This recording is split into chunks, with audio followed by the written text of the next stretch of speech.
네, 오늘 제목은 심판 속에서 은혜를 입다. 심판 속에서 은혜를 입다라는 제목으로 말씀을 같이 생각해 보도록 하겠습니다. 오래전부터 사람들은 정말 노아의 방주가 있었을까 하는 것에 궁금증 또는 의문이 있어 왔습니다. 왜냐하면 방주가 있었다라는 건 실제로 뭐가 있었다라는 걸 말하는 거예요? 홍수가 있었다라는 걸 입증하는 것이기 때문에 고고학자들이나 과학자들이 그 기록을 찾으려고 했다고 합니다. 그러다가 1959년에 한 항공기 조종사가 항공사진을 딱 찍었는데 거기 거대한 배의 모양과 유사한 그런 사진이 찍힌 거예요. 그래서 사람들이 그걸 조사하기 시작했대요. 근데 과학자들이 그게 그냥 토양적으로 생겨난 어떤 것이다 뭐 이런 얘기를 했고요. 그래서 2010년에 또 한 곳이 발견이 되어 한 산에서 나무로 된 구조물을 발견했어요. 그런데 이 나무의 조각들을 찾아보니까 이게 굉장히 오래전에 노아 방주 시대의 나무와 일치한 것 같다라는 뭐 그런 이야기를 해서 사람들의 관심을 끌었던 적이 있습니다. 둘 다 반박의 여지가 굉장히 많은 일들이었어요. 그러다가 2021년 얼마 안 됐죠. 2021년 9월에 미국의 크리스천 포스트에서 사진 한 장과 함께 이런 기사가 실렸습니다. 고고학자들이 노아의 방주와 일치하는 배의 형태를 터키의 한 산에서 발견했다. 이 기사의 내용을 보면 이 연구팀은 레이더와 3D 스캔을 이용해서 터키 동부 산악 지역에서 한 장소를 발견해냅니다. 그리고 기사에 실린 사진을 보면 정말 배의 형태가 선명하게 드러난 것을 볼 수 있습니다. 여러분도 나중에 한번 보세요. 그리고 이 연구팀에 따르면 사진으로 측정된 이 배의 길이가 약 150m 정도라고 하는데 이것은 성경에 기록된 배의 길이 300규빗과 같다라고 밝혔습니다. 어떠세요? 여러분은 노아의 방주, 아니 노아의 홍수 시대가 정말 있었다고 믿어지십니까? 대답을 안 하시는군요. 지난주에 우리가 살펴본 것처럼 사람들이 번성하기 시작하자 사람들은 하나님을 떠나서 자기들의 보기에 좋은 것, 좋은 여자들을 취하기 시작했습니다. 그리고 이 모습이 누구와 같다라고 제가 설명드렸습니까? 하와가 선악과를 따먹은 것과 비슷한 모습, 반복되는 모습이라고 설명을 드렸죠. 결국 사람들이 마음으로 생각하는 것들은 이렇게 항상 악한 것밖에 없다라는 것을 보신 하나님께서 이들을 땅에서 쓸어버리기로 작정하셨습니다. 오늘 본문은 이런 사람들의 모습을 이렇게 쓸어버림을 당하는 이 사람들의 모습을 좀 더 자세하게 기록하고 있습니다. 오늘 본문 11절, 12절 말씀입니다. 그때에 온 땅이 하나님 앞에 부패하여 포악함이 땅에 가득한지라 하나님이 보신즉 땅이 부패하였으니 이는 땅에서 모든 혈육 있는 자의 행위가 부패함이었더라. 자, 반복되는 단어가 하나 나와요. 어떤 단어입니까? 부패. 이 부패가 반복돼서 나오는데 이 단어가 히브리어로 스와트라고 해요. 그런데 그 뜻이 뭐냐면 파괴되다, 썩다 이런 뜻이라고 합니다. 그런데 하나님께서 세상을 만드셨을 때 그 세상은 하나님 보시기에 어땠다라고 했습니까? 좋았다, 선했다라는 세상이었죠. 그런데 그 아름답고 선했던 세상이 이제 어떻게 변했다고요? 파괴되고 썩어버린 모습으로 변해버렸다라는 거예요. 왜 이렇게 변해버렸을까요? 왜 이렇게 세상이 변해버렸을까요? 12절에 그 답이 있습니다. 12절에 이는 땅에서 모든 혈육 있는 자의 행위가 어땠다고요? 부패함이었더라. 그러니까 이 세상이 부패하게 된 것은 누구 때문이라고요? 사람들의 죄악된 행위 때문에 땅이 이렇게 부패하게 되었다. 세상이 이렇게 부패하게 되었다라는 것을 말하고 있는 겁니다. 사람들의 폭력과 부정함과 악행이 세상에 가득하니까 세상이 부패해버린 모습이 되어버린 겁니다. 여러분, 우리가 전에 살펴봤듯이 가인의 후손이었던 라멕이 어떤 삶을 살았습니까? 사람을 죽여도 당당하죠. 자기가 좋은 것이면 아내를 몇 명을 두어도 괜찮은 그런 삶의 방식, 오직 자기에게만 초점이 맞춰 있는 그런 삶의 방식을 살았습니다. 그런데 그 삶의 방식에 누가 오염이 됐다고요? 하나님의 아들들, 다시 말해서 셋의 후손들도 그렇게 오염되고 말았던 거예요. 그래서 모든 사람들이 다 자기 좋은 대로 살아가는 겁니다. 자기 눈에 좋으면 다 가지려고 하고 자기 생각에 좋으면 다 그렇게 살아가려고 하는 거예요. 그래서 폭력과 부정과 악함이 가득한 그런 세상이 되고 말았다라는 거예요. 이런 인간의 모습을 로마서에서는 그래서 이렇게 말씀합니다. 로마서 1장 28절 29절입니다. 로마서 1장 28절 29절입니다. 또한 그들이 마음에 하나님 두기를 싫어하매 하나님께서 그들을 그 상실한 마음대로 내버려 두사 합당하지 못한 일을 하게 하셨으니 곧 모든 불의, 추악, 탐욕, 악의가 가득한 자요, 시기, 살인, 사기, 분쟁, 악독이 가득한 자요, 수근수근하는 자요, 계속 이어져 가요.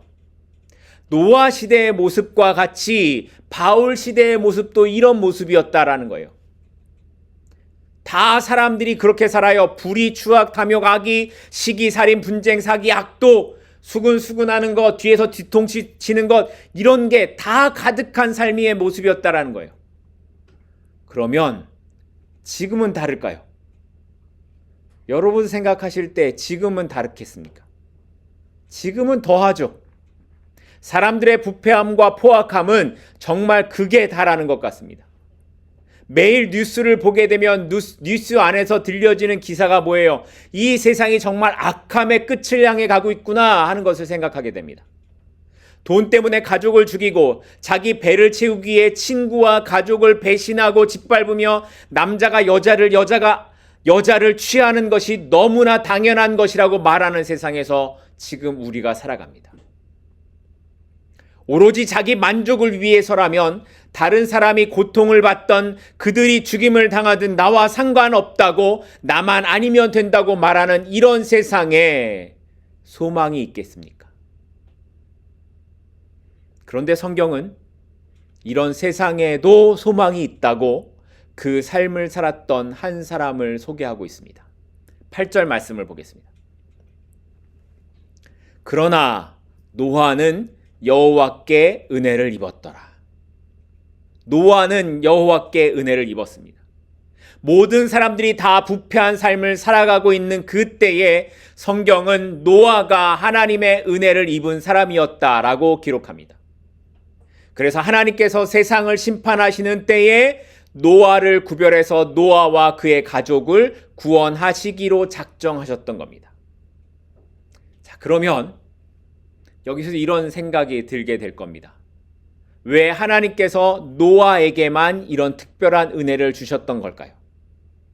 노아가 죄가 없는 사람이기 때문에 하나님이 이런 은혜를 주셨을까요? 물론 이어지는 9절 말씀을 보면 노아는 의인이고 완전한 자이며 하나님과 동행을 했다라고 기록을 하고 있습니다. 하지만 이 말씀이 하나님 앞에서 노아의 삶이 정말 완벽한 삶을 살았다라는 것을 의미하는 건 아닐 겁니다.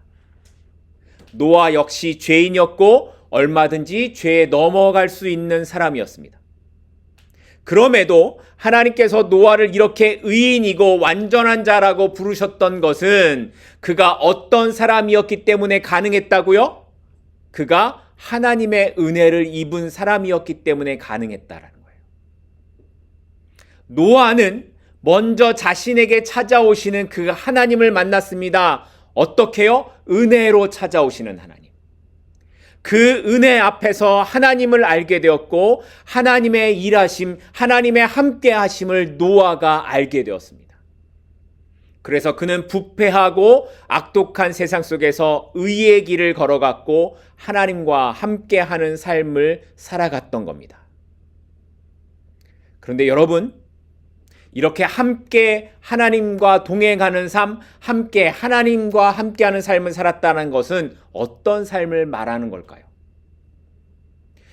우리가 이 땅에 살면서 성도이기 때문에, 나는 하나님의 자녀이기 때문에 유별나게 사는 게 있습니까? 남들이 먹는 거 먹고, 남들이 입는 거 입고, 남들이 가는 데 가고, 남들이 사는 집에서 살고 있죠. 그러면 뭐가 다를까요? 그러나 우리가 하나님과 동행하는 삶을 산다라는 건 뭐냐면 늘 하나님을 의식하는 삶이고 예배하는 삶이고 하나님을 바라보는 삶을 사는 것을 말하는 겁니다. 그게 저와 여러분들이 세상의 사람들과 다르게 살아가는 삶의 방식이라는 거죠. 똑같이 먹고 마시고 살고 있지만 우리의 중심에는 누가 있다고요? 하나님이 계신다는 거예요. 그래서 그 말씀에 따라 살겠다라고 고백하는 그 고백이 우리 안에 있으면 그것이 바로 하나님과 동행하는 삶을 살아가는 것이라는 겁니다. 노아가 그렇게 살았다라는 거예요.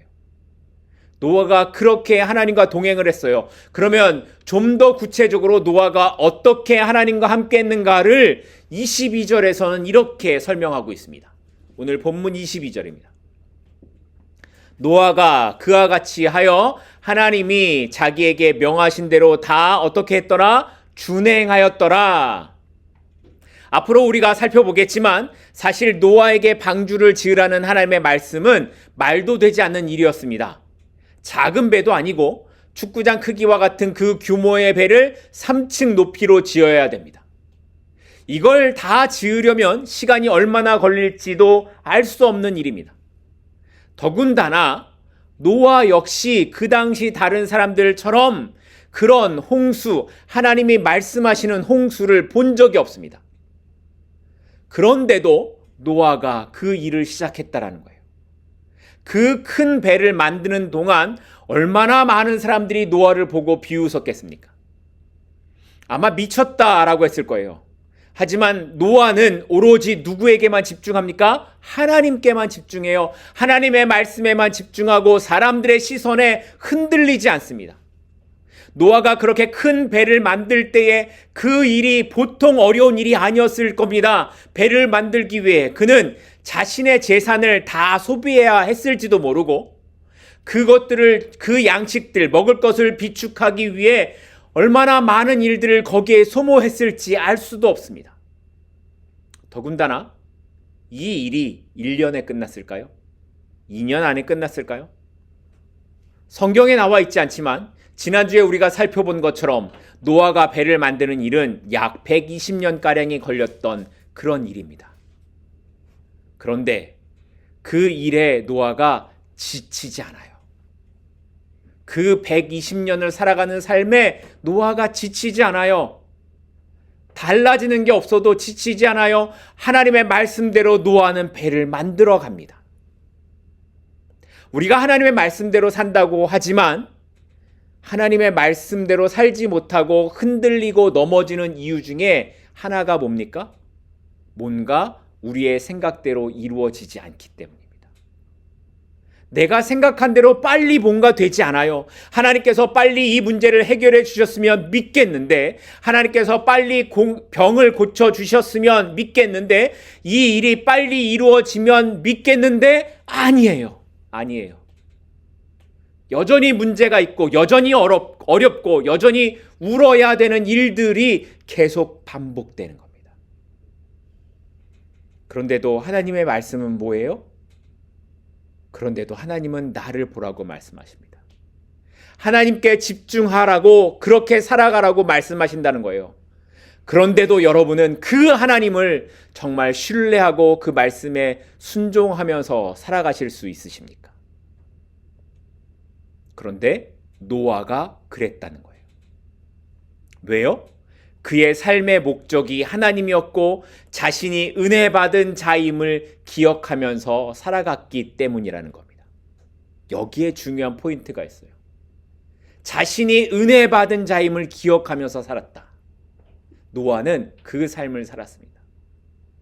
노아는 하나님과 동행하면서 하나님과의 관계 안에 살아갔고 하나님과 교제하는 삶을 살아갔습니다. 그래서 배를 만드는 일에 시간이 더디게 걸려도 때로는 배를 만들다가 일이 생겨서 문제가 생겨서 그것 때문에 멈춰지는 그런 일들이 생겨도 그것 때문에 하나님의 말씀대로 살아가는 것을 멈추지는 않았습니다. 이것이 세상 사람들과 같지만 세상과 다르게 살아가는 하나님께 속한 사람들의 모습이라는 겁니다. 바라기는 우리의 삶에도 노아와 같이 하나님과 동행하는 모습, 하나님의 말씀을 따라가는 그 모습이 있기를 소망합니다. 하나님 앞에 순종한다라는 것은 신뢰의 표현이고 신앙의 고백이기 때문입니다. 자, 그렇다면 이제 이렇게 노아가 만든 방주의 모습이 어땠는가 우리가 좀 살펴보려고 합니다. 15절, 16절 말씀입니다. 내가 만들 방주는 이러하니 그 길이는 300규빗, 너비는 50규빗, 높이는 30규빗이라. 거기에 창을 4대 위에서부터 한 규빗에 내고 그 문은 옆으로 내고 상중하 3층으로 할지니라. 여러분, 한 규빗이 얼마나 될까요? 규빗으로 나와 있으니까 이게 얼마나 큰지 감이 잘 안 오시죠? 이 규빗을 미터로 환산하면 한 규빗이 45cm 정도 된다고 해요. 어떤 사람은 48cm 정도 될 수도 있어요. 팔이 길면. 그러니까 방주의 길이가 대략 135에서 145m 정도 뭐 이렇게 될 거라고 얘기를 합니다. 너비는 22m에서 24m 정도, 높이는 13m에서 15m 정도 이렇게 계산할 수 있어요. 자, 이게 얼마나 큰지 가늠이 잘 안 되니까 축구장 크기로 비교를 해보겠습니다. 축구장 크기와 비교하면 그 길이는 방주가 한 30m 정도 길이는 더 길어요. 근데 폭은 축구장 크기의 한 3분의 1 정도밖에 되지 않는다라고 해요. 그러니까 좀 길고 길쭉하게 생긴 모습이겠죠. 자, 그런데 이 정도, 이 평면의 크기의 높이가 얼만큼 올라가냐? 아파트 4층 높이 정도로 올라갑니다. 꽤 크지 않을까요? 꽤 크겠죠. 지금이야 뭐 워낙 큰 배들이 많으니까 여러분들 들어도 하나도 놀라지 않으시지만 고대 사회에서는 이렇게 큰 배를 만드는 걸 아무도 생각하지 않았을 거예요. 이렇게 굳이 큰 배를 만들 이유가 없었겠죠. 그러다 보니 이런 배를 만드는 기술도 있지 않았을 겁니다. 그런데 노아가 이 배를 어떻게 만들었습니까? 하나님께서 구체적으로 설계하시고 준비하게 하셨습니다. 심지어 동물들이 들어가서 서로 나뉠 수 있도록 칸을 만들고 칸을 막고 층을 나누게 하셨습니다. 그리고 마지막에는 그 위에 뭘 덮어요? 지붕을 덮어요. 말하자면 지금 잠수함 형태인 거죠. 지붕이 덮인 잠수함 형태. 앞을 볼 수 없는 그런 배를 만드는 겁니다. 그러니 사람들이 볼 때 노아가 배를 만드는 이 모습이 미친구나, 미쳤구나, 미친 배를 만드는구나 이렇게 생각할 수밖에 없었을 겁니다. 이렇게 사방이 막혔으니 밖을 어떻게 보겠습니까? 그래서 하나님께서 그 배에 창을 하나 만드는데 위에서부터 한 규빗, 몇 센치요? 45cm라고 했죠. 그 정도 밑에다가 창을 하나 만들고 문은 옆으로 만드는데 그 큰 배에 문이 하나밖에 없는 겁니다. 어떠세요?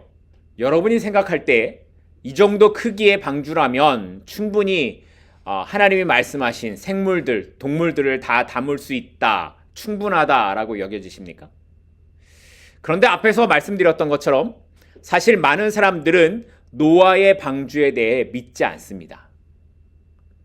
여러분들이나 믿지 다른 사람들은 안 믿어요. 이게 워낙 유명한 이야기이다 보니 사람들이 알고는 있지만 그저 신화 속에 존재하는 이야기 정도로 취급할 뿐이지 이 노아의 방주가 실제 있었다라고 믿지 않습니다. 과학자들도 마찬가지예요. 과학자들도 이 땅에 큰 물난리, 홍수가 있긴 했지만 지역적으로 있던 일이지 온 지구가 다 물로 덮였다라고 믿지 않습니다. 그러면서 이런 말도 합니다.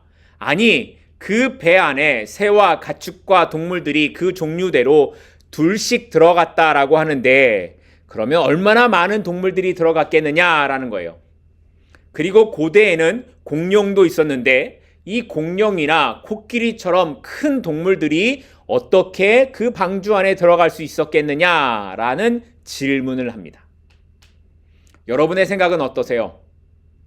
여러분 어떻게 공룡과 코끼리가 그 방주 안에 들어갈 수 있었을까요? 답을 좀 해보십시오. 간단합니다. 새끼가 들어가면 됩니다. 우리는 큰 어미를 생각하지만 새끼가 들어가면 다 가능하죠. 사람들은 노아의 방주를 부정해서 노아의 홍수가 있었다라는 것도 신화적인 이야기로만 생각을 하려고 하고 성경을 믿지 않으려고 합니다. 그렇게 하나님이 천지를 만드신 것도 아담의 범죄로 인해 죄가 인간에게 들어온 것도 다 신화적인 이야기로 치부해 버리려고 합니다. 왜 그럴까요? 그런 내용을 이야기 정도로 만들어 놔야 예수님께서 하나님의 아들로 세상에 오셨다라는 것도 뭐가 돼요? 신화나 이야기가 되기 때문입니다. 그래서 사람들은 과학이란 이름으로 이성과 합리적이란 이유로 성경을 무시하고 신화적인 소설과 같은 이야기 정도로 치부해 버리려고 하는 겁니다. 그래서 성경은 이렇게 말씀하고 있어요. 골로새서 2장 8절입니다. 누가 철학과 헛된 속임수로 너희를 사로잡을까 주의하라. 이것은 사람의 전통과 세상의 초등 학문을 따름이요 그리스도를 따름이 아니니라. 성도들이 조심해야 되는 게 뭐라고요? 사람의 전통과 세상의 철학, 그런 학문들이라는 거예요. 세상은 이런 것들을 가지고 성경을 믿지 말라고 말하고, 신은 인간의 나약함에서 만들어진 것이니 자기의 마음을 강하게 만들어, 너의 마음을 강하게 만들어 의지를 굳게 하라고 말합니다. 그래서 스스로 지혜롭고 많이 배우고 많은 것을 가졌다라고 생각하는 사람일수록 성경을 믿지 않으려고 한다라는 거예요. 그런데 이런 게 다 뭐라고요? 사탄이 우리를 속이는 것들이라는 거예요.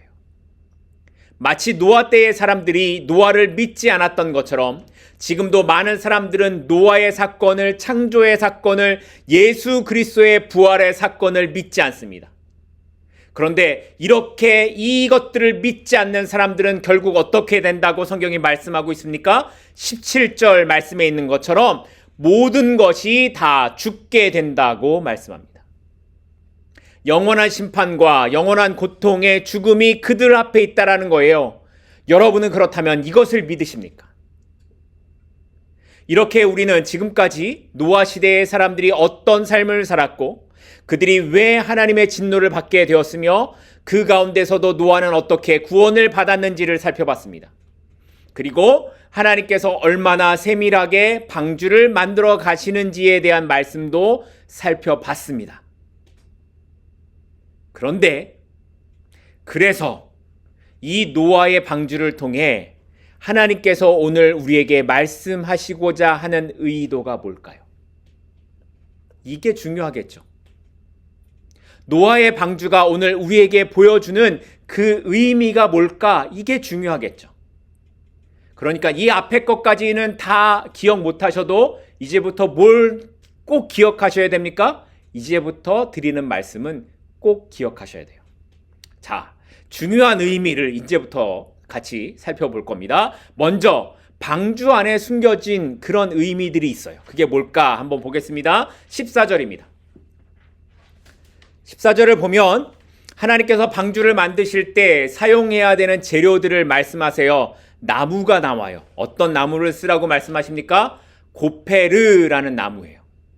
이 고페르는 우리말 번역으로 보면 잣나무라고 되어 있거든요. 그런데 사실 잣나무는 정확한 번역이 아니고 이 나무 이름 그대로 말하는 게 훨씬 정확하다라고 해요. 그래서 우리가 가진 성경에는 고페르라고 그냥 쓰고 있습니다. 근데 이 고페르라는 단어의 어원을 살펴보면 이 단어가 카파르라는 단어와 관련이 있다고 해요. 그런데 이 카파르의 뜻이 뭐냐면 덮다, 씻어내다, 정화하다라는 이런 뜻을 갖고 있습니다. 구약의 출애굽기와 레위기에서 죄를 속죄할 때 쓰는 단어가 카파르예요. 그러니까 방주를 만들기 위해서 고페르 나무를 사용하게 하신 것은 노아의 방주가 단순히 배의 의미가 아니라 심판을 덮어주는 속죄의 상징이었음을 보여주고 있는 겁니다. 물에 잠겨서 다 멸망해야 할 세상을 하나님께서 방주로 어떻게 하신다고요? 덮어주신다고요. 정화시켜주시는 그 하나님의 사랑을 오늘 이 사건을 통해 보여주고 있는 겁니다. 그리고 이 의미가 신약에서는 어떤 걸 그러면 상징하게 될까요? 예수 그리스도께서 십자가의 피로 우리의 죄를 덮어주시고 정화시켜 주신다라는 것을 상징하는 거예요. 노아의 방주 안에 들어간 노아의 식구들과 생물들은 그 안에서 하나님의 구원을 경험할 수 있었습니다. 그렇듯이 예수 그리스도의 십자가 안에 들어간 사람들만이 구원을 경험할 수 있으며 심판의 날에 하나님의 덮어주심을 경험하게 된다라는 것을 말씀하고 있는 것입니다. 두 번째로, 노아의 방주에는 항해를 하는데 필요한 도구가 하나도 없습니다. 우리가 배를 만들면 뭐가 있어야 됩니까? 배를 젓는 노나 돛이 있어야 되죠. 그런데 노아의 방주에는 노나 돛 같은 항해할 때 필요한 도구가 하나도 없습니다. 왜 그럴까요? 노아의 방주는 항해를 하기 위한 배가 아니라 피난처의 배였기 때문입니다. 거기에 탄 사람들은 그 탄 순간부터 그들의 운명은 자기들이 결정할 수 있는 것이 아니라 전적으로 누구의 손에 달린 것입니까? 하나님의 손에 달린 것이었습니다. 방주의 문이 닫히고 비가 내리기 시작하면서 방주 안에서는 밖을 볼 수도 없는 상황이 되었고 밖이 어떻게 되는지 알 수도 없었습니다. 노아의 방주는 오로지 흘러가게 하시는 하나님의 인도를 따라가는 것이지 자기들의 힘으로 목적지를 정하고 가는 배가 아니었다라는 거예요.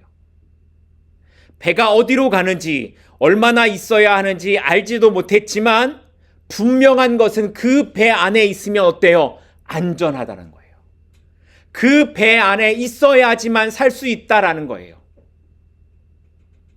그 배 안에서 사람들이 할 수 있는 건 오로지 그 배 위에 나 있는 작은 창 하나뿐이었습니다.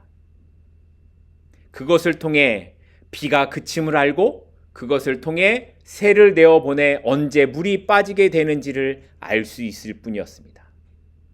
그 작은 창 하나가 그들에게 소망이 되는 통로였다라는 거예요. 구원의 방주 안에 들어온 성도들의 삶도 이와 같습니다.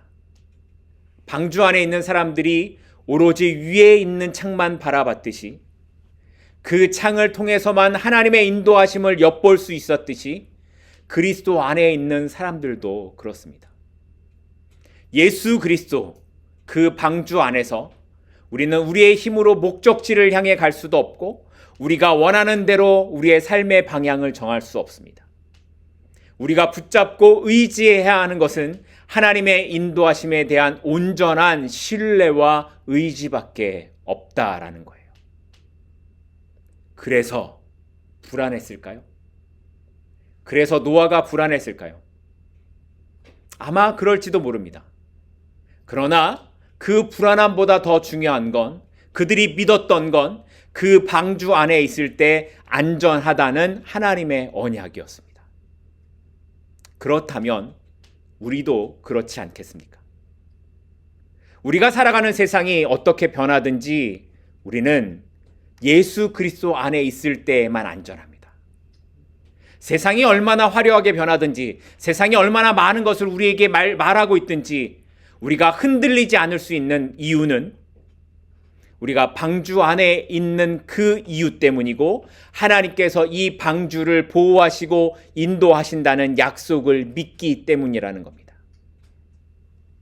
그렇기에 그리스도 안에 살아가는 우리의 인생은 오늘도 방주 안에서 안전하다라는 것을 믿고 살아갈 수 있기를 바랍니다. 나의 힘이나 노력으로 살아가는 것이 아니라 하나님의 인도하심에 맡기고 살아가며 나의 시선을 주변과 상황에 바라보는 것에 고정하는 것이 아니라 오직 하늘에 두어서 하늘에 하나님께 두어서 그곳에만 소망이 있음을 고백하며 살아가는 저와 여러분이 될 수 있기를 소망합니다. 마지막 세 번째는 노아의 홍수와 같이 세상의 마지막 날도 그렇게 오게 될 것이라는 겁니다. 누가복음 17장 26절과 27절 말씀입니다. 노아의 때에 된 것과 같이 인자의 때에도 그러하리라. 노아가 방주에 들어가던 날까지 사람들이 먹고 마시고 장가들고 시집가더니 홍수가 나서 그들을 다 멸망시켰다. 바리새인들이 예수님께 와서 언제 하나님의 나라가 임하겠냐고 물었을 때 예수님이 하신 말씀이 그때는 노아의 홍수 때와 같이, 다시 말해서 심판의 날처럼 그렇게 다가올 것이라고 말씀하고 있습니다. 사람들이 먹고 마시고 결혼하던 그때, 모두가 그 날은 오지 않을 것이라고 생각하던 그때 하나님의 심판이 임하게 될 것이라는 겁니다. 그것을 하나님께서 오늘 노아의 홍수로 보여주고 계시는 겁니다.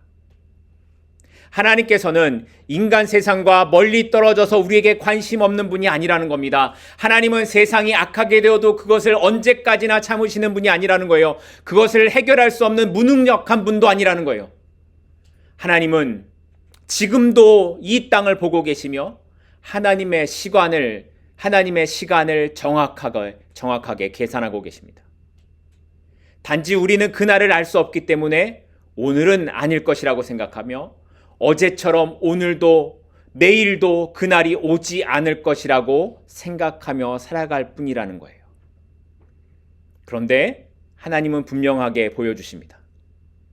사람들이 먹고 마시고 노아를 비웃던 그날에 갑자기 세상을 심판하셨던 것처럼 반드시 주님께서는 세상을 심판하시기 위해 다시 오실 것을 노아의 사건을 통해 보여주고 계시는 겁니다. 그리고 그날에 그리스도의 구원 아래 있지 않는 자들, 하나님 보시기에 불의하고 악한 자들은 모두가 쓸어버림을 당하게 될 것임을 보여주고 계시는 겁니다. 이제 우리는 노아의 방주를 통해 하나님의 경고를 들어야 합니다. 하나님의 심판은 반드시 있고 그 심판은 우리가 오늘은 아니라고 생각하던 그 날에 갑자기 임하게 될 것입니다. 그리고 그 심판은 무섭고 두렵고 단호하며 영원히 결정적인 심판이 될 것입니다. 그렇다면 이제 우리는 어떻게 살아야 될까요? 하나님께서는 어떻게 살아야 될지를 고민하는 우리에게 이렇게 말씀하십니다. 노아는 여호와께 은혜를 입었더라. 하나님의 은혜 외에는 방법이 없습니다. 하나님께서 은혜를 주셔서 노아를 의롭게 보시고 완전하게 보셨던 것처럼 오늘 하나님께서 우리에게 은혜를 주시지 않으면 우리에겐 소망이 없습니다. 그러니 매일의 삶에서 우리가 기도해야 하는 것은 오늘도 내가 하나님의 은혜 안에서 떠나지 않기를 바라는 기도를 해야 하는 겁니다. 그리고 노아의 삶처럼 그 은혜에 반응하는 삶을 살아야 합니다. 노아는 은혜를 입고 자신이 원하는 삶을 자신의 뜻대로 살지 않았습니다. 은혜를 입었다라는 것은 단순히 은혜를 받았다라는 감정에서 끝나는 것을 말하는 것이 아니라 중요한 것은 그렇다면 어떻게 살 것인가 하는 반응으로 끝나는 것에 있습니다. 아무것도 변하지 않는 시간만 흘러가는 것, 그런 삶을 살아가는 것 같지만 노아는 하나님의 때를 기다렸고 그 말씀에 여전히 순종했습니다. 달라지지 않지만 노아는 하나님의 말씀에 그대로 순종하는 삶을 살아갔습니다. 오늘 우리의 삶도 그렇습니다. 은혜 아래서 살아가는 것 쉽지 않아요. 은혜 안에서 살아가는 삶이 노아처럼 수고함에도 열매가 없을 수 있어요. 수고함에도 그날이 언제 올지 알 수도 없어요. 수고함에도 사람들에게 조롱과 멸시를 당할 수도 있어요. 하나도 좋아 보이지 않는 삶을 살 수 있어요. 은혜 아래서 살아가는데 그럴 수 있어요. 그럼에도 은혜 아래서 사는 인생은 하나님을 바라보고 그날을 기다리며 끝까지 말씀대로 살아가는 인생이라는 겁니다. 오늘 하나님께서 노아의 방주를 통해 우리에게 이 말씀을 하고 계십니다. 이제 여러분은 어떤 삶을 살아가시겠습니까? 하나님의 말씀 앞에, 하나님의 이 질문 앞에 여러분은 어떤 결단을 하시겠습니까? 같이 기도하시겠습니다.